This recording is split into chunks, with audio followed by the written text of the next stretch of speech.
কি হয়েছে রাহি, বল তো। কিছুই না রে, মাথা ব্যথা করছে, ঘুম হয়নি ঠিকভাবে রাতে। এই স্বপ্নীল ভাইয়া খুব জ্বালায়, তাই না? ঠিকভাবে ঘুমাতেও দেয় না আজকাল। কিটকিটিয়ে হেসে রাহিতাকে খেপানোর উদ্দেশ্যে কথাটা বলল রিমি। ভেবেছিল এখন মেয়েটা হয়তো একটু স্বাভাবিক হবে, হয় লজ্জা পাবে নয়তো হাসবে ওর সাথে, কিন্তু ওকে অবাক করে দিয়ে এমন কিছুই হলো না। স্বপ্নিলের কথা মনে হতেই পুনরায় মূর্ছা গেল রাহিতার মন। উদাসভাবে চেয়ে রইল আকাশের দিকে, যা চোখ এড়ালো না রিমির। সন্তর্পণে রাহিতার হাত দুটো ধরে সিরিয়াস কণ্ঠে জিজ্ঞেস করলো, এখন কিন্তু সিরিয়াসলি জিজ্ঞেস করছি, কি হয়েছে বল আমায়। তুই ঠিক নেই আমি জানি, বল না রাহি। আমরা তো নিজেদের সব কথা শেয়ার করি, আজ করবি না? বান্ধবীর কথায় জোরে সোরে এক দীর্ঘশ্বাস বেরোয় রাহিতার বুক চিরে, যে দীর্ঘশ্বাসের প্রকোপ ছুঁয়ে যায় পাশে বসা রিমিকেও। প্রিয় বান্ধবীর মনের কষ্ট জানতে তোর সায় না তার। বারবার অনুরোধ করতে থাকে রাহিতাকে সবকিছু খুলে বলার জন্য। অতঃপর নিজের মনকে রিমিকে সবকিছু খুলে বলার সিদ্ধান্ত নেয় রাহিতা। দিনকে দিন নিজের মনের সব কষ্ট একা বয়ে বেড়াতে বেড়াতে বড্ড ক্লান্ত সে নিজেও। অতঃপর নিজেকে শান্ত করে লম্বা একটা শ্বাস নিয়ে তাদের বিয়ের পর থেকে স্বপ্নিলের ঘটে যাওয়া সবকিছু রিমিকে খুলে বলল রাহিতা। এক এক করে সবকিছু মনোযোগ দিয়ে শোনার পর রিমি বড়সড় এক ধাক্কা খেলো। থমথমে মুখে থমকে রইল বেশ কিছুক্ষণ। ওকে এভাবে বসে থাকতে দেখে তাচ্ছিল্যের হাসি হাসে রাহিতা। কি কি চমকে গেলি তো? এজন্যই বলতে চেয়েছিলাম না। নেহাত তুই এত জোর করলি, আর মনের মাঝে কষ্টগুলো পুষে রাখতে রাখতে আমি ক্লান্ত বলে আজ বলা। আই এম সরি রাহি, আমি জানতাম না তুই এত প্যারার মধ্যে আছিস দোস্ত। আমার তোর জন্য ভীষণ কষ্ট হচ্ছে। তুই কেমনে এত কিছু সহ্য করছিস? করুণ মুখে আতঙ্কিত স্বরে বলে ওঠে রিমি। ওর থেকে দৃষ্টি ফিরিয়ে মাঠের দিক তাকায় রাহিতা। শান্ত কণ্ঠে বলে, আমি ঠিক আছি, বেশি চিন্তা করিস না। তুই বললি আর আমি মেনে নেব? আমি কি তোকে চিনি না? সেই কলেজ টাইম থেকে স্বপ্নীল ভাইয়াকে পছন্দ করতি তুই। যখন তোদের বাসায় যেত, লুকিয়ে লুকিয়ে দেখতি তাকে। তোর সাথে কখনো তার কথা হলে পরদিন এক্সাইটমেন্টে সব আমার কাছে বসে বলতি।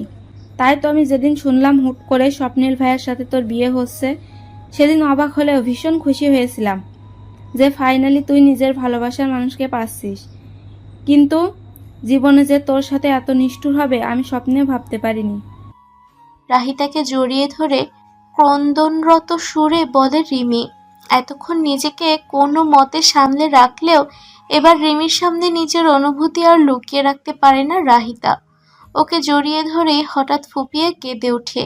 সেভাবেই বলতে থাকে, কেন উনি এখনো আমি মেনে নিতে পারছে না রিমি? আমার ভালোবাসায় কি কোনো কমতি আছে বল? মানছি ওনার নতুন করে ভালোবাসার জন্য সময় দরকার, তবুও কেন তিনি বললেন আমাকে স্ত্রী হিসেবে মানেন না? এই কথা যে আমি মানতেই পারছি না। আর উনি কি বোঝেন না আমার কষ্ট হয়? তার মুখে এসব শুনে আমার অন্তর যে পুড়ে ছারখার হচ্ছে, সেটা কি উনি দেখেন না?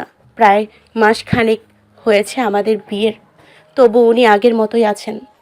বৈবাহিকভাবে সহজ হলেও মনের দিক দিয়ে মিশতে পারছেন না আমার সাথে। এভাবে আর কতদিন চলবো বল? কেন আমার সাথে এরকম হলো রে? কি দোষ ছিল আমার? রাহিতার কষ্ট শুনে বুক ফেটে যাচ্ছে রিমির। নিজের বোনের চেয়ে কম চোখে কোনো দিনও ওকে দেখেনি সে। সেই বোন সমতুল্য বান্ধবীর সাথে এমন হয়েছে শুনে কষ্টে বুক জ্বলছে ওর। কিভাবে রাহিতাকে সান্ত্বনা দেবে ভাষা খুঁজে পাচ্ছে না যেন। তবু ওর হারানো মনোবল ফিরিয়ে আনতে রাহিতাকে ছড়িয়ে ওর চোখের পানি দুহাতে ওর চোখের পানি নিভিয়ে দিয়ে বলল, আরে পাগল, তুই এভাবে ভেঙে পড়লে হবে? এতদিন সব কিছু সুন্দরভাবে হ্যান্ডেল করা কিনা তুই এই সময় এসে মন ছোট করছিস? তো আমি কি করব বল? আমার মাথায় কিছুই আসছে না। ভালোবাসি আমি ওনাকে, তার অবহেলা যে সহ্য হয় না আমার। তোর কথা শুনে তো মনে হলো এখন স্বপ্নীল ভাই আর আগের মতো উদাসীন নেই তোর ব্যাপারে। বিশেষ করে কালকের ঘটনা যা তুই বললি, সেটার উপর ভিত্তি ভিত্তি করলে তো আর নয়। যে মানুষ তোর সামান্য অ্যালার্জি নিয়ে এত চিন্তা করে, সে কিনা তোকে নিজের বউ হিসেবে মানে না, এটা ঠিক বিশ্বাসযোগ্য ঠেকছে না আমার কাছে। আমার মনে হয় স্বপ্নীল ভাইয়া হয়তো ধীরে ধীরে তোর ওপর দুর্বল হতে শুরু করেছে। রিমির কথায় হা হয়ে ওর দিক তাকিয়ে থাকে রাহিতা। বলছে কি মেয়েটা স্বপ্নীল আর ওর প্রতি দুর্বল? এটাও আদৌ সম্ভব? পরক্ষণেই তাচ্ছিল্যের সাথে হেসে উড়িয়ে দেয় রিমির কথাকে। এদিকে রাহিতাকে ওর কথা অবিশ্বাস্য করতে দেখে ওর অগোচরেই এক দীর্ঘশ্বাস ফেলে রিমি, যার অর্থ ওকে এখন কিছুই বোঝানো যাবে না। যা বলবে তাই অবিশ্বাস করবে। তাই সে নিজেও আর বেশি কিছু বলল না রাহিতাকে। ব্যাগ থেকে পানির বোতল বের করে দিয়ে বলল, পানি খা আর ঠান্ডা মাথায় শোন আমার কথা। যেভাবে সব কিছু চলছে সেটাকে চলতে দে। স্বপ্নিল ভাইয়া আজ তোকে এত কাছে পেয়েও নিজের বউ হিসাবে ভালোবাসা দিতে নারাজ। দেখবি একদিন সে নিজেই তোর কাছে ভালোবাসা পাওয়ার জন্য কাতর হবে। আমার কথা মিলিয়ে নিস, আর এখন এসব নিয়ে মাথা ঘামাস না। আরও কয়েকদিন সময় কাটা দুজনে মিলে। দুটো ভাঙা হৃদয় পাশাপাশি থাকলে মনের দূরত্ব ঘুচতে সময় লাগবে না, দেখিস। টকটক করে পানি শেষ করে ওর জ্ঞানী মার্কা কথা শুনে প্রায় বিষম খেল রাহিতা। এটা কি ওরই বান্ধবী রিমি, যে কিনা ওকে এমন সিরিয়াস পরামর্শ দিচ্ছে? তাও আবার বৈবাহিক জীবন নিয়ে? ভাবা যায়? মুখ ফুটে ওকে কিছু বলবে তার আগেই স্বপ্নিলের ফোন আসে রাহিতার কাছে। আর চোখে রিমির দিকে তাকিয়ে সে ফোন রিসিভ করে সে। হ্যালো রাহি, তুমি কোথায়? এই তো ভার্সিটি থেকে বের হয়েছি। কেন, কিছু বলবেন? আমি বাসায় যাচ্ছিলাম। তোমার তো এই সময় ছুটি, তাই ভাবছিলাম তোমায় পিক করি। তোমার ভার্সিটির গেটের সামনেই তো আছি, দেখছি না যে? স্বপ্নিলকে ভার্সিটির সামনে আসার কথা শুনে বেশ চমকে যায় রাহিতা। তবু বিস্ময়টুকু গিলে সে বলে, আসলে আমি রিমির সাথে একটু বাইরে এসেছি। আপনি গেটেই থাকুন, আমি 5 মিনিটের মধ্যে আসছি। ওকে, আই এম ওয়েটিং, জলদি এসো। স্বপ্নিল ফোন রাখতেই আলগোছে রিমির দিকে তাকায় রাহিতা। তার প্রশ্নবোধক চাহনি লক্ষ্য করে বলে, স্বপ্নিলের আসার কথা শুনে রাহিতার মতো চমকে গেল রিমি নিজেও।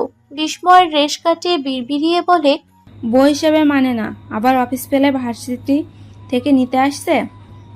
বিড়বিড় করে বললেও ওর কথা কর্ণগোচর হলো রাহিতার। চোখ পাকিয়ে বলল, অফিস থেকে ফিরছিল বলেই এ সময় নিতে এসছে, নয়তো আসতেন না। আর বউ হিসেবে না, বন্ধু হিসেবেই লিফট দিতে এসছেন। আর উল্টাপাল্টা ভাবিস না, শেষমেশ আমার মতোই হতাশ হতে হবে। রাহিতার কথায় ভ্যাবাচেকা খেয়ে ধরা পড়ে চোরের মতো হাসে রিমি। সে বুঝলো মেয়েটা কষ্ট পেয়ে যথেষ্ট অভিমান করেছে স্বপ্নিলের ওপর, তাই এভাবে কথাগুলো বলছে। অতঃপর বেঞ্চ থেকে উঠে ভার্সিটির গেটের কাছে যাওয়ার জন্য পা বাড়ায় দুজনে। ভার্সিটির মেইন গেটের কাছাকাছি আসতেই ওদের ডিপার্টমেন্টের টপারের সাথে দেখা হয় রাহিতার। ছেলেটার নাম নিবিড়। মুখে না বললেও সেমিস্টারের শুরু থেকেই মনে মনে রাহিতাকে পছন্দ করে সে, কিন্তু রিজেক্ট হওয়ার ভয়ে মুখে বলার সাহস হয়ে ওঠেনি কখনো। যদিও ছেলেটাকে হ্যাংলা নয়, তবুও বলতে গেলে যে কোনো বাহানায় রাহিতার সাথে কথা বলার সুযোগ খোঁজে সে। আজও চোখের সামনে রিমি ও রাহিতাকে হেঁটে আসতে দেখে তার ব্যতিক্রম ঘটল না। স্বপ্নিলের গাড়ি খুঁজতে খুঁজতে সামনে এগোচ্ছিল রাহিতা। হঠাৎ করে নিজের সামনে নিবিড়কে দেখে কপালে ভাঁজ নিয়ে থেমে দাঁড়ায় সে। হাই রাইতা, কি খবর? ক্লাস শেষে কোথায় গিয়েছিলে দুজনে? পার্কে গিয়েছিলাম ঘুরতে। কেন, কিছু বলবে? কিছুটা বিরক্তি নিয়েই বলে ওঠে মেয়েটা। সেদিক ভ্রুক্ষেপ না করে নিবিড় নিজের মতো করে বলে, না মানে বলছিলাম, সেদিন স্যারকে বললে না যে তোমার নতুন চ্যাপ্টারের কিছু ম্যাথে প্রবলেম আছে। তুমি চাইলে আমি তোমার এসব ম্যাথে হেল্প করতে পারবো। ফ্রি টাইমে আমরা লাইব্রেরিতে বসে। নিবিড়ের কথা শেষ হওয়ার আগেই ওর পেছনে ভ্রুকুচকে দাঁড়িয়ে থাকা লম্বা চড়া স্বপ্নিলকে চোখে পড়ে রাহিতার। সে গম্ভীর মুখে ওদের দিকেই তাকিয়ে আছে। রাহিতাকে নিজের পেছনে তাকিয়ে থাকতে দেখে অবাক হয়ে নিজেও পেছন ফিরে নিবিড়। ধূসর রাঙা প্যান্টের সাদা শার্ট পরিহিত ফর্মাল গেটআপে থাকা সুদর্শন স্বপ্নিল নজর কাড়ে তার নিজেরও। এক হাতে স্যুট বুলিয়ে ওপর হাতে ঘড়ি দেখে রাহিতার উদ্দেশ্যে ভারী কণ্ঠে স্বপ্নিল বলে, কোথায় ছিলে? কতক্ষণ ওয়েট করছিলাম। কাজ শেষ হলে জলদি এসো। রিমি, আসি থাক, আর আমরা এই ব্যাপারে পরে কথা বলবো। শেষের কথাটুকু নিবিড়কে উদ্দেশ্য করে বলে রাহিতা। এতক্ষণ সব পর্যবেক্ষণ করা নিবিড় মাথা নেড়ে সায় দিল তাতে। স্বপ্নিলের পেছন পেছন হেঁটে যাওয়ার জন্য পা বাড়িয়েছিল রাহিতা। এ সময় আচমকা নিবিড়ের প্রশ্নে কদম থেমে যায় তাদের দুজনের। ভাইয়াটা তোমার কে হয় রাহি? নিবিড়ের প্রশ্নে কিছুটা বিব্রত বোধ করে রাহিতা। কারণটা হলো তার সামনে উল্টো দিক হয়ে দাঁড়িয়ে থাকা স্বপ্নীল। সে কি বলবে স্বপ্নীল তারকে? তার তো গলা ফাটিয়ে বলতে ইচ্ছে করে, এ সুদর্শন লোকটা আমার জামাই, আমার স্বামী, আমার একমাত্র ভালোবাসার মানুষ। কিন্তু পরক্ষণেই ওর মনে এলো যে লোক ওকে বউ হিসেবে মানে না। বলা তো যায় না, তাহলে স্বামী বলবে। এবার সে যদি রেগে যায়। তাই কিছুক্ষণ স্বপ্নীলের চওড়া শক্তপোক্ত পিঠের দিক তাকিয়ে কম্পিত গলায় বলল, উনি বাবার বন্ধুর ছেলে, আমার ভার্সিটির সামনে দেখেছেন তাই লিফট দিতে এসেছেন। ওর কথা শুনে স্বস্তির নিঃশ্বাস ফেলল নিবিড়। চোখ বড় বড় করে তাকালো রিমি। আর স্বপ্নীল আগের জায়গাতেই তখনকার ন্যায় জমে আছে। এদিকে কোনো মতে কথাটি বলেই আর কোনো দিক না তাকিয়েই দ্রুত পায়ে গাড়ির দিকে হেঁটে চলল রাহিতা। নিজের অজান্তেই ওর পেছনে ফেলে গেল এক বিস্ফোরিত স্বপ্নীলকে। চুপচাপ গাড়িতে বসে আছে রাহিতা। পাশে ড্রাইভ করতে থাকা স্বপ্নীলকে দেখেই একটু পরপর জমে থাকা অভিমান জাগ্রত হচ্ছে ওর মনে। কিন্তু স্বপ্নীলের মনে কি চলছে তার জানা নেই, কেননা ওর শক্ত হওয়া চোয়ালো ভাবলেশহীনভাবে দেখে দ্বিধাদ্বন্দ্বে ভুগছে সে। পুরো রাস্তা দুজনের মাঝে কোনো কথা হয়নি। এমনকি রাহিতাও ওকে নিজের স্বামী হিসেবে পরিচয় দিল না। এটা নিয়েও টুস শব্দ করল না স্বপ্নীল। মনে মনে প্রচণ্ড ক্ষিপ্ত হলো রাহিতা। এ কেমন মানুষের সাথে বিয়ে করেছে সে, যার কিনা ওর প্রতি বিন্দু মাত্র কোনো অনুভূতি নেই। আশ্চর্য। এদিকে রাহিতার পাশে বসে স্বপ্নীল ড্রাইভ করতে করতে এক অন্য ছক কষতে ব্যস্ত। রাহিতার আজকের কথায় সে এতটাই হতভম্ব হয়েছে যে আর কোনো কিছু বলার ভাষা অবধি হারিয়ে ফেলেছে যেন। অবশ্য এর শুদ্ধ হওয়ারও পেছনে আরেকটি কারণ আছে, এবং তা হলো হঠাৎ করে তার মনে সৃষ্টি হওয়া এক নতুন অনুভূতি, যা কিছুক্ষণ যাবৎ উপলব্ধি করছে স্বপ্নীল। এ অদ্ভুত অনুভূতির সাথে যে আগে সাক্ষাৎ ঘটেনি তার। আশ্চর্যজনকভাবে ওর মনের এ নতুন অনুভূতির কারণ হলো রাহিতা। একটু আগে রাস্তায় ওকে বাবার বন্ধুর ছেলে বলাটা বিশেষ পছন্দ হয়নি স্বপ্নীলের। যদিও সে জানে রাহিতা মিথ্যে বলেনি। হয়তো ওর কথা ভেবেই এ কাজটি করেছে সে, কেননা স্বপ্নীল নিজেই তো রাহিতাকে বউ হিসেবে মানে না, চেয়েও মন থেকে গ্রহণ করতেও পারছে না মেয়েটাকে, এবং এটা তো সে নিজ মুখেই বলেছে রাহিতাকে। মস্তিষ্ক রাহিতার পক্ষে সায় দেয়, কিন্তু স্বপ্নীলের অবাধ্য মন তা মানতে নারাজ। এভাবে মানুষের সামনে তাকে নিজের স্বামী হিসেবে পরিচয় না দেওয়ায় রাহিতার ওপর মনে মনে ফুঁসে উঠছে সে। কোনো অজানা কারণে ভীষণ রাগ হচ্ছে তার রাহিতার উপর। যতই হোক, দুনিয়ার নজর তো তারা দুজন স্বামী স্ত্রী। তবে কি এমন ক্ষতি হতো যদি রাহিতা ওই ছেলেটার সামনে ওকে স্বামী হিসেবে পরিচয় দিত? স্বপ্নীল কি অস্বীকার করত? অবশ্যই করতো না, কিন্তু এ কথাটা কোন মুখে সে রাহিতাকে বলবে ভেবে পায় না স্বপ্নীল। তাই তো মন মস্তিষ্কের এ দ্বিপাক্ষিক যুদ্ধে অপারগ হওয়ায় চুপচাপ মুখে কুলু পেটে ড্রাইভ করছে সে, অথচ মনে মনে ঠিকই ফুঁসছে। এরই মাঝে কখন সে গাড়ির স্পিড বাড়িয়ে দিয়েছে টের পায় না স্বপ্নীল। আচমকা হাতে রাহিতার পাশে টনক পড়ে তার। কি করছেন? সামনে গাড়ি আসছে, স্পিড কমান প্লিজ। আতঙ্কিত স্বরে স্বপ্নীলের হাত ধরে চেঁচিয়ে ওঠে রাহিতা।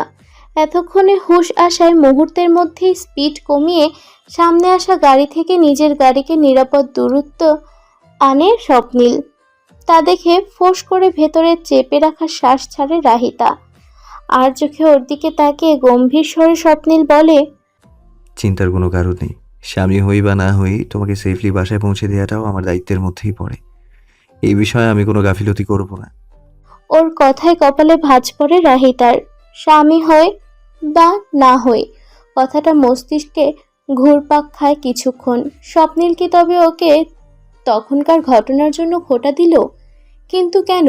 সে তো নিজেই চায় না তাদের মধ্যে স্বামী স্ত্রীর সম্পর্ক হোক। তবে কেন এহেন আচরণ? দাঁতে দাঁত চেপে রাহিতা উত্তর দেয়, হ্যাঁ, তা তো দেখতেই পারছি, এজন্য তো হুটহাট স্পিড বাড়িয়ে অ্যাক্সিডেন্ট করতে ধরেছিলেন। এক্সকিউজ মি, আমি কেন ইচ্ছে করে এমন করব? আমি কিছুক্ষণের জন্য অন্য মনস্ক হয় হঠাৎ কখন গাড়ির স্পিড বাড়িয়ে দিয়েছি টের পাইনি, দ্যাটস ইট। আর কিছুই না। বাই দ্য ওয়ে, তুমি কি এর জন্য আমায় খোঁটা দিচ্ছ? ব্রুকুচকে রাহিতার বিরক্ত হয়ে থাকা মুখের দিক তাকিয়ে বলে ওঠে স্বপ্নীল। ওর কথায় তাচ্ছিল্য হেসে রাহিতা উত্তর দেয়, আমি আপনাকে কেন খোটা দিব বলুন তো? সে অধিকার কি আমার আছে? এভাবে কেন বলছো? আমি কি তা বলেছি? আমিও তো ভুল কিছু বলিনি, তাই না? ওর কথায় এবার যার পর্ণরনায় অবাক হয় স্বপ্নীল। হঠাৎ করে আজ দুপুরে এসে এসব কেন বলছে রাহিতা? সম্পর্কে অস্বীকার করা, অধিকার নিয়ে কথা বলা, এর আগে যখনই এমন কথা হয়েছে ততবারই এ ধরনের কথাবার্তা শুধু স্বপ্নীল বলেছে, কিন্তু 1 মাসে রাহিতাকে ভুলেও একবার এমন কিছু উচ্চারণ করতে দেখেনি সে। তবে আজ মেয়েটার কি এমন হলো? রাহিতার কি খুব বেশি মন খারাপ? নিজের অজান্তেই ওকে কোনো কষ্ট দেয়নি তো সে? মনে মনে ভাবনায় পড়ে স্বপ্নীল, কিন্তু বহু অনুসন্ধান করে কোনো কাজ খুঁজে পায় না তার মন। একবার ভাবলো রাহিতাকে নিজেই জিজ্ঞেস করবে কি হয়েছে, কিন্তু এর আগেই গাড়ি বাসার সামনে এসে যায়। অতঃপর ওকে কিছু বলার সুযোগ না দিয়ে দরজা খুলে গাড়ি থেকে বেরিয়ে পড়ে রাহিতা। পেছনে ফেলে যায় আরেক দফা বিস্মিত স্বপ্নীলকে। রাতের বেলা পড়ার টেবিলে বসে পড়েছে রাহিতা। পরীক্ষায় আসতে খুব বেশি দেরি হয়নি। সময় নষ্ট করা যাবে না। খাতায় অঙ্ক করছে আর একটু পর পর কাটছে সে। এমনিতেই একটা চ্যাপ্টারে ওর সমস্যা, তার মধ্যে আজ মন মেজাজ ভালো নেই সকাল থেকে। সব মিলিয়ে রাগ যেন খাতার ওপর ঝাড়ছে। একটু পর পর স্বপ্নীল বেশ অনেকক্ষণ ধরে বারান্দায় এক ধ্যানে আকাশের দিকে তাকিয়ে সিগারেট ফুঁকছে। রুমে যেতেও ভালো লাগছে না। রাহিতা ওর সাথে প্রয়োজন ছাড়া কথা বলছে না সকাল থেকে। আননোন নম্বর থেকে ভ্রু কুঁচকে ফেলে। সিগারেটের শেষ টান দিয়ে ধোঁয়া উড়িয়ে ফোন রিসিভ করতেই ওপাশ থেকে সালামের আওয়াজ আসে। সালামের জবাব দিতেই স্বপ্নীল শুনে, কেমন আছেন দুলা ভাই? আমার চিনেছেন তো? গলার স্বর শুনে স্বপ্নীল আন্দাজ করেছিল এটা কে। এবার তো কথা শুনে স্পষ্ট বুঝলো, তাই রাগঢাক না করে সরাসরি বলল, আরে রৌনক নাকি? কি অবস্থা? আমি ভালো আছি, তোমার কি খবর? আমরা তো সেম ব্যাচে ছিলাম, আপনি করে বলছো কেন? হ্যাঁ, আমিও ভালো আছি। এই তো মজা করছিলাম, নতুন সিম কিনেছি, সেটা থেকেই ফোন দিলাম। দেখছিলাম দুলা ভাই আমায় চেনে নাকি চেনে না। বেশ বেশ, কিন্তু লাভ যে হলো না। আমি যে আগেই ধরে ফেলেছি বাবু। রৌনকও হাসলো। হাসতে হাসতেই বলল, তা কোথায় তুমি? বাসায় না বাহিরে? কি করছো? বাসাতেই আছি, তোমার বোন পড়ছে রুমে, আমি বারান্দায় দাঁড়িয়ে। ওহ, রাহি কেমন আছে? ওকে ফোন দিয়ে পেলাম না, ফোন বন্ধ কেন? ভালো মতো পড়াশোনা করছে তো? ওর আবার সামনে পরীক্ষা, খুব চিন্তা করছিল বেচারি এটা নিয়ে। আমার কাছে হেল্প চেয়েছিল, তখন আমি ব্যস্ত ছিলাম। আমি কাল ফোনে ওকে বুঝিয়ে দেব, ওকে বলে দিও। ফোন মেবি চার্জ দিতে ভুলে গেছে, ও তো সন্ধ্যা থেকেই পড়ছে। আচ্ছা, আমি ওকে তোমার কথা বলে দেব, চিন্তা করো না। এরই মাঝে মায়ের ডাক পড়ে স্বপ্নীলের। রৌনকের সাথে কথা শেষ করে রুম ত্যাগ করে মায়ের কাছে চলে যায় স্বপ্নীল। গম্ভীর মুখে দরজার সম্মুখে দাঁড়িয়েছিলেন দিলারা বেগম, যেন স্বপ্নীলের আসারই অপেক্ষা করছিলেন এতক্ষণ। মাকে এভাবে তাকিয়ে থাকতে দেখে স্বপ্নীল খানিকটা বিচলিত হয়। দ্বিধান্বিত কণ্ঠে শুধায়, কিছু বলবে মা? কি হয়েছে রাহির? রাহির আবার কি হবে, ও তো পড়ছে রুমে। বিস্মিত সুরে স্বপ্নীল করে প্রশ্ন করে। ওর জবাবে যেন সন্তুষ্ট হলেন না দিলারা বেগম। আগেরকার মতোই গম্ভীর্য ভাব বজায় রেখে বলেন, দেখ স্বপ্নিল, তোদের মধ্যে কি হয়েছে আমি জানি না। রাহি নিজে থেকে আমায় কিছু বলেনি। ও মেয়েটাই এমন, নিজের উপর হাজারো ঝড় বয়ে গেলেও পাশের মানুষকে ক্ষুণ্ণাক্ষরেও টের পেতে দিবে না সে। কিন্তু আমি তো মা, ওর না বলা কথাও চোখ মুখে দেখে বুঝে নিতে পারি। আজ সকাল থেকে খেয়াল করছি ওকে, না ঠিকমতো খেয়েছে সকালে, দুপুরে আসার পরও ঠিকভাবে কথা বলেনি আমাদের কারোর সাথে। মনে হচ্ছিল ওর ভীষণ মন খারাপ। আমি জানি এর পেছনে নিশ্চয়ই আমার মহান ছেলের হাত, তাই না? সত্যি করে বলতো, তুই কি বলেছিস ওকে? আবারও খারাপ আচরণ করিসনি তো মেয়েটার সাথে? মায়ের কথায় হতাশ মুখে দীর্ঘশ্বাস ফেলে স্বপ্নীল। শেষমেশ ওর মাও ওকেই দোষ দিচ্ছে। অদ্ভুত ব্যাপার, সব দোষ এখন তার, অথচ রাহিতা যা করলো তা তো কেউই দেখলো না। এই যে রাহিতা ওকে সকাল থেকে ইগনোর করছে, ওর সাথে ঠিকভাবে কথা বলছে না, ওকে এড়িয়ে চলছে এক প্রকার, এটা কি কেউ দেখেছে? ওকে এটা নিয়ে কিছু বলেছে? না, বলেনি। তবে শব্দ স্বপ্নিলের একার কেন? বিষাদিত অন্তরে ভাবে সে। দেখো মা, আমি ওকে কিছুই বলিনি। তোমার আদরের বৌমা সকাল থেকেই হুট করে এমন অদ্ভুত বিহেভ করছে। আমি দুবার জিজ্ঞেস করেছিলাম কি হয়েছে, তবুও আমায় বলেনি। আমার কোনো দোষ নেই মা। আমার জানা মতে আমি তো কিছুই বলিনি ওকে। কেন এরকম করছে ওই বলতে পারে। স্বপ্নিলের কথায় প্রযুগল কুঞ্চিত হয় মায়ের। ছেলের সরল মুখ দেখে বোঝেন সে মিথ্যা বলছে না, কিন্তু তবুও কোথাও যেন কোনো ভুল রয়েই যায় চোখের আড়ালে। পরক্ষণেই মনে হলো পরদিন না হয় সরাসরি রাহিতার থেকেই জিজ্ঞেস করবেন তিনি। দেখা যাচ্ছে হয়তো স্বপ্নিল নিজের অজান্তেই এমন কিছু করেছে যার কারণে মন খারাপ করেছে রাহি, অথচ তার ছেলে এখনো বুঝতেই পারেনি ব্যাপারটা। এই গাধাটাকে নিয়ে আর পারা গেল না। আচ্ছা ঠিক আছে, এখন রুমে যা, মেয়েটা একা আছে, ও আবার একটু ভয় পায়, তুই রুমে যা। মায়ের কথায় হাঁপ ছেড়ে বাঁচে স্বপ্নিল। সে যেন এতক্ষণ এটারই অপেক্ষায় ছিল। সেভাবে মাথা নাড়িয়ে দ্রুত পায়ে রুমে চলে এলো। স্বপ্নিলকে রুমে আসতে দেখেও যেন দেখল না রাহিতা, আর চোখে ওর দিকে একবার তাকিয়ে পড়ার গতি বাড়িয়ে দিল। বিষয়টা লক্ষ্য করে বিছানায় বসে ওর পড়া শেষ হওয়ার প্রহর গুনছিল স্বপ্নিল। কিন্তু মিনিট 10 পার হওয়ার পরেও যখন রাহিতার আসার নামগন্ধ নেই, তখন বিরক্তিকর সুরে স্বপ্নিল বলে ওঠে, কি ব্যাপার, আজ কি সারা রাত পড়ার প্ল্যানে আছো নাকি? থাকতেই পারি। রাহিতার তেড়া জবাব এতে বেশ খানিকটা ক্রুদ্ধ হয় স্বপ্নিল। তাচ্ছিল্যের সাথে বলে, থাকবেই তো। তোমাদের মতো ফেলটুস স্টুডেন্টদের থেকে আর কি আশা করা যায়? সারা বছর পড়াশোনার নাম নেই, আর মনে করে পরীক্ষার আগের দিন পড়লেই ফার্স্ট হবে। কি? আমাকে ফেলটুস বললেন আপনি? তেতে ওঠে রাহিতা। ওকে রাগাতে পারে মনে মনে ক্রূর হাসে স্বপ্নিল। এতক্ষণে মনে হচ্ছে রাহিতার সাথে কথা বলছে ও। সে রাগকে বাড়িয়ে দিতেই পুনরায় বলে, অবশ্যই। আমি কি জানি না মনে করেছো? টেবিলের সামনে দিয়ে যাওয়ার সময় তোমার খাতা দেখেছিলাম আমি। কতগুলো ম্যাথ কাটা খাতার মধ্যে। ভালো স্টুডেন্ট হলে কি আর ওগুলো হতো? আমিও পার করে এসেছি ওই ধাপ। কি বুঝি না নাকি? একটা সামান্য ম্যাথ কাটার জন্য আপনি আমায় এভাবে বললেন? আমারও ওই চ্যাপ্টারের প্রবলেম, বুঝি না আমি। ভাইকে বলেছিলাম বোঝানোর জন্য, কিন্তু তারও সময় নেই। আমি কালকে ইউনিভার্সিটি যেয়ে নিবিড়ের থেকে বুঝে নিব। সব ম্যাথ পড়ে পরীক্ষায় ভালো করে দেখিয়ে দিব সবাইকে। রাগে আপন মনে জ্বলে ওঠে বলে দেয় রাহিতা। এতক্ষণ রাহিতার কথায় মজা পেলেও নিবিড়ের নাম শুনে চোখ সরু হয় স্বপ্নিলের। নিবিড় আবার কে? আমাদের ক্লাসের টপার। আজকে যে ছেলেকে দেখেছিলেন আমাদের সাথেও। দুপুরের কথা মনে হতেই মুহূর্তে জল শক্ত হয়ে ওঠে স্বপ্নিলের। অজানা আক্রোশে মন ক্ষিপ্ত হয়ে ওঠে। সেভাবেই শক্ত গলায় বলে, অযথা মানুষের সাথে রাস্তাঘাটে গল্প করো দেখেই তো এই অবস্থা।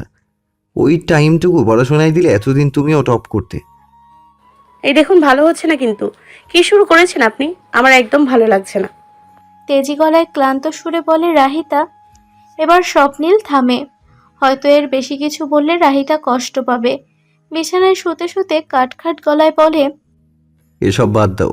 তোমার ভাই ফোন দিয়েছিল, আমাকে হেল্প করতে বলেছে তোমায়। কাল থেকে তাড়াতাড়ি আসবে অফিস থেকে, আর আমি তোমাকে পড়াবো সন্ধ্যায়। বন্ধুদের সাথে পড়তে গেলে পড়াশোনা হয় কি না হয় সেটা আমরাও জানি। তাই এইসব ফাঁকিবাজি ধান্দা ছাড়ো। কাল থেকে আমার কাছেই পড়বে তুমি, অ্যান্ড ইটস ফাইনাল। এখন ঘুমাতে আসো। স্বপ্নিলের কথায় রাগ ভুলে চমকে ওঠে রাহিতা। সে ওকে পড়াবে, এজন্য তাড়াতাড়ি আসবে। ওর ভাইয়া কি সত্যিই এটা বলেছে ওকে? পরক্ষণেই ভাবলো নিশ্চয়ই বলেছে, নয়তো স্বপ্নিল কেন বলতো? সে তো আর নিজে থেকে ওর সাথে সময় কাটাতে চাইবে না নিশ্চয়ই। তাই আর কিছু না ভেবে চুপচাপ টেবিল থেকে উঠে বিছানায় শুয়ে পড়ল রাহিতা। কিছুক্ষণের মধ্যে ঘুমিয়েও পড়ল, অথচ ওর পাশে শুয়ে থাকা স্বপ্নিল অনেকক্ষণ নাড়াচাড়া করেও ঘুমোতে পারল না। কেননা নিজের আচরণে সে নিজেই অবাক। রওনক ওকে একটা বারও বলেনি রাহিতাকে হেল্প করতে, অথচ স্বপ্নিল কিনা কত সাবলীলভাবে এই মিথ্যা বলে দিল। রাহিতা অন্য কারো হেল্প নেবে শোনার পর নিজের অজান্তেই ওর মুখ ফুসকে কথাটা বের হয়ে গেল। কিন্তু কেন? পরদিন সকাল যথারীতি স্বপ্নিলের আগে ঘুম ভাঙে রাহিতার। আড়মোড়া ভেঙে ওঠে। বসতেই নিজের পাশে ঘুমন্ত স্বপ্নিলের দিকে চোখ যায় তার। এক হাতে বালিশ জড়িয়ে উবুর হয়ে শুয়ে আছে সে। সামনের কয়েকটা বড় চুল এগিয়ে এসে কপালের ওপর নির্বিঘ্নে খেলা করছে। টি শার্ট উপরে উঠে হলদেটে সাদা ফর্সা বাহু দৃশ্যমান। ভীষণ আদুরি লাগছে ওকে। সদ্য ঘুম ভেঙে চোখের সামনে এহেন পুরুষালী সৌন্দর্য দেখে মনে মনে বিমোহিত হয় রাহিতা। আরও একবার প্রেমে পড়ে তার স্বপ্ন পুরুষের। ঘরের মাঝে হাত এগিয়ে কপালের ওপর থেকে চুল সরিয়ে দিতে যায়। পর মুহূর্তেই কি যেন ভেবে হুট করে হাত গুটিয়ে নেয়। স্বপ্নিলের গায়ের ওপর কাঁথা ভালোভাবে টেনে দিয়ে ফ্রেশ হতে চলে যায়। ফ্রেশ হয়ে রুম ছেড়ে নিচে নামতেই শাশুড়ির সাথে দেখা মেলে তার। সোফায় বসে কোরআন শরীফ পড়ছিলেন দিলারা বেগম। তাকে দেখে রাহিতা মুচকি হেসে তার পাশের সোফায় বসেও পড়ে। আরও কিছু সময় নিয়ে পবিত্র গ্রন্থের তিলাওয়াত শেষ করেন তিনি। তারপর সামনে বসা রাহিতাকে হাসি উপহার দিয়ে বলেন, ঘুম হয়েছে রাহি? কাল তো অনেক রাত পর্যন্ত পড়েছিস। হ্যাঁ মা, হয়েছে ঘুম। পরীক্ষা একদম হাতের কাছেই, তাই পড়ছি মন দিয়ে। বিয়ের কদিনে বেশ কিছু টপিক জমে গিয়েছিল, সেগুলো পড়ছিলাম। ভালো মতো লেখাপড়া কর, তারপর বল তোর মন ভালো হয়েছে? মানে আমার আবার কি হবে? দেখ রাহি, লুকিয়ে লাভ নেই। আমি কাল খেয়াল করেছি তোর আচরণ। তোর যে মন খারাপ ছিল তা স্পষ্ট বুঝেছিলাম, কিন্তু পরে তোর চুপচাপ থাকা দেখে আর ইচ্ছে করে জিজ্ঞেস করিনি। এবার বল, আমার হতচ্ছাড়াটা আবার কি করেছে? শাশুড়ির কথার ধরনে হাসি পেল রাহিতার। মনে মনে ভাবে সে একাই বুঝি কপাল করে এমন এক শাশুড়ি পেয়েছে যে সবসময় নিজের ছেলের আগে ছেলের বউয়ের কথা ভাবেন। ওনার অগোচরে তার ছেলে ওর সাথে কোনো খারাপ আচরণ করেছে কিনা জানার জন্য তটস্থ থাকেন। এমন কিছুই হয়নি মা, আপনি চিন্তা করবেন না। আমার বাসার কথা মনে পড়ছিল, তাই একটু মন খারাপ ছিল। উনি কিছুই করেননি। ও এই ব্যাপার, এর জন্য আমার বৌমার মন খারাপ? তুই ভার্সিটি থেকে আয়, চল আজকেই তোকে নিয়ে তোর মার বাসায় থেকে ঘুরে আসি। এমন ছোটখাটো কারণে আমার একমাত্র পুত্রবধূর চোখের পানি আমি পড়তেই দেব না। শাশুড়ির কথাগুলো শুনে একরাশ ভালো লাগা ছেয়ে গেল ওর অন্তরে। এমন মায়ের মতো শাশুড়ি পেয়ে নিজেকে সত্যিই ভাগ্যবান মনে হলো তার। মুহূর্তেই স্বপ্নিলের উপর করা অভিমান ভুলে গেল সে। প্রফুল্ল চিত্রে বলল, আপনি আমায় অনেক ভালোবাসেন, তাই না মা? এটাও কি বলে বোঝাতে হবে পাগলি? তুই আর স্বামী দুজনই আমার মেয়ে। রাহিতার গালে হাত রেখে বললেন তিনি। খুশিতে আপ্লুত হয়ে শাশুড়িকে জড়িয়ে ধরল মেয়েটা। এরপর ওনার তাড়া পেয়ে স্বপ্নিলকে ডাকার জন্য ওপরে গেল সে। এরপর তড়িঘড়ি করে ব্রেকফাস্ট সেরে যথারীতি ভার্সিটি ও অফিসের জন্য রেডি হয়ে বেরিয়ে পড়ল দুজনে। ভার্সিটির সামনে গাড়ি এসে দাঁড়িয়ে আছে। সেদিক চেয়ে রাহিতা গাড়ি থেকে নামতে যাবে, অমনি বা হাতে ওর ডান হাত চেপে ধরে স্বপ্নিল। হাতে টান পড়ায় বিস্ময় নিয়ে পাশ ফিরতেই শুনে, কি বলেছি কাল মনে থাকবে তো? কিসের কথা বলছেন? ইচ্ছে করে অবুঝের ন্যায় প্রশ্ন করে রাহিতা। ওর প্রশ্নে দাঁতে দাঁত চেপে স্বপ্নিল বলে, অযথাই কারোর সাথে পড়া বোঝানোর নামে যেন আড্ডা না দেওয়া হয়। ক্লাস শেষে সুন্দর মতো বাসায় চলে আসবে, মনে থাকে যেন। আর মনে না থাকলে? দেখো, আমায় রাগিয়ে দিও না রাহি। এই সামান্য বিষয়ে আপনি রাখবেনই বা কেন, সেটাই তো বুঝলাম না। আমি যার থেকে ইচ্ছে পড়া বুঝে নিব, ইচ্ছে মতো আড্ডা দিব, এতে আপনার কি সমস্যা? আপনি কেন নিষেধ করছেন আমায়? জানি না, তাছাড়া এত কিছুর উত্তর দিতে পারবো না। যা বলেছি সেটা করবে ভালো মতো। বাই দ্য ওয়ে, আজ নাকি মায়ের সাথে তোমাদের বাসায় বেড়াতে যাবে শুনলাম। জি, বাসায় যাব। আর একটা কথা, ভাইয়ের সাথে দেখা হবে আমার। ও আজ বাসায় আছে, ওর থেকেই পড়া বুঝে নিয়ে আসবো। আপনার কষ্ট করে পড়াতে হবে না আমার। এত বেশি কথা বলছো কেন রাহি? আমি কি একবারও বলেছি আমার কষ্ট হবে? আপনি না বললেও আমি তো বুঝি নাকি? সব কথা কি মুখে বলতে হয়? নেহাত ভাইয়া বলেছে দেখেই তো আপনি বাধ্য হয়ে পড়াচ্ছেন আমায়, নয়তো আপনি রেস্টে নেন ওই সময়। আমি ভাইয়াকে ম্যানেজ করে নিব, কোনো অসুবিধা নেই। ওর কথায় বিরক্ত হয় স্বপ্নিল। মেয়েটা এত বেশি বুঝে কেন? সে কি বলেছে ওর কষ্ট হবে পড়াতে? বরং রাহিতাকে কে বোঝাবে? আজকাল স্বপ্নিলের ওর সাথে সময় কাটাতে ভালো লাগে। ওর সাথে ঝগড়ার বাহানায় কথা বলতেও ভালো লাগে। একই সাথে মনে জাগা শঙ্কা, রাহিতা যদিও রওনককে জিজ্ঞেস করে ও স্বপ্নিলকে পড়াতে বলেছে কিনা। তখন রওনক যদি অস্বীকার করে তাহলে তো স্বপ্নিল ধরা পড়ে যাবে। রাহিতা জানতে পারবে ওর ভাই ওকে পড়াতে বলেনি, বরং স্বপ্নিল নিজে থেকেই পড়াতে চেয়েছে ওকে। বিষয়টা লজ্জাজনক হবে। তাই তো আকপাচ না ভেবেই স্বপ্নিল জোরে সোরে বলে বসে, খুব বোঝা শিখে গেছো সব, এত কিছু করতে হবে না তোমায়, বুঝেছো? আর কথা না বাড়িয়ে চুপচাপ এখন নামো, তোমার ক্লাসের জন্য লেট হবে আবার। এতক্ষণ চুপ থাকলেও নামার কথা শুনে আর চোখে ওর দিকে তাকিয়ে ইতস্ততভাবে রাহিতা বলে, নামবো তো, হাতটা আগে ছাড়ুন। চমকে ওঠে ওর দিকে তাকিয়ে, আর একবার নিজেদের হাতের দিক তাকায় স্বপ্নিল। কথার মাঝখানে আলতোভাবে ধরা হাতের বন্ধন কখন যে জোরে সোরেই চেপে ধরেছে ও নিজেও বোঝেনি। এখন নিজের করা কাজে খানিকটা অস্বস্তিতে পড়ে সে নিজেও। ধীরে সুস্থে ছেড়ে দেয় রাহিতার হাত। স্বপ্নিলকে এভাবে দেখে আনমনে হাসে রাহিতা। অতঃপর নেমে যায় নিঃশব্দে গাড়ি থেকে। ভার্সিটির গেটের সামনে যেতেই নিবিড়ের সাথে দেখা হয় রাহিতার। ওকে দেখে হাস্যোজ্জ্বলভাবে কুশল বিনিময় করে নিবিড়। ইতস্তত রাহিতা নিজেও জোরপূর্বক হাসি বিনিময় করে। দুজন টুকটাক কথা বলে ভার্সিটির ভেতর ঢোকার আগ মুহূর্তে টুং করে ফোনে মেসেজ আসে রাহিতার। স্ক্রিনে স্বপ্নিলের নাম দেখে কপালে ভাঁজ পড়ে ওর। মাত্রই না গাড়ি থেকে বের হলো, এখন আবার কি বলছে স্বপ্নিল? ফোনের সাউন্ড কমিয়ে কানের কাছে ফোন ধরতেই স্বপ্নিলের ভারী আওয়াজ কানে আসে।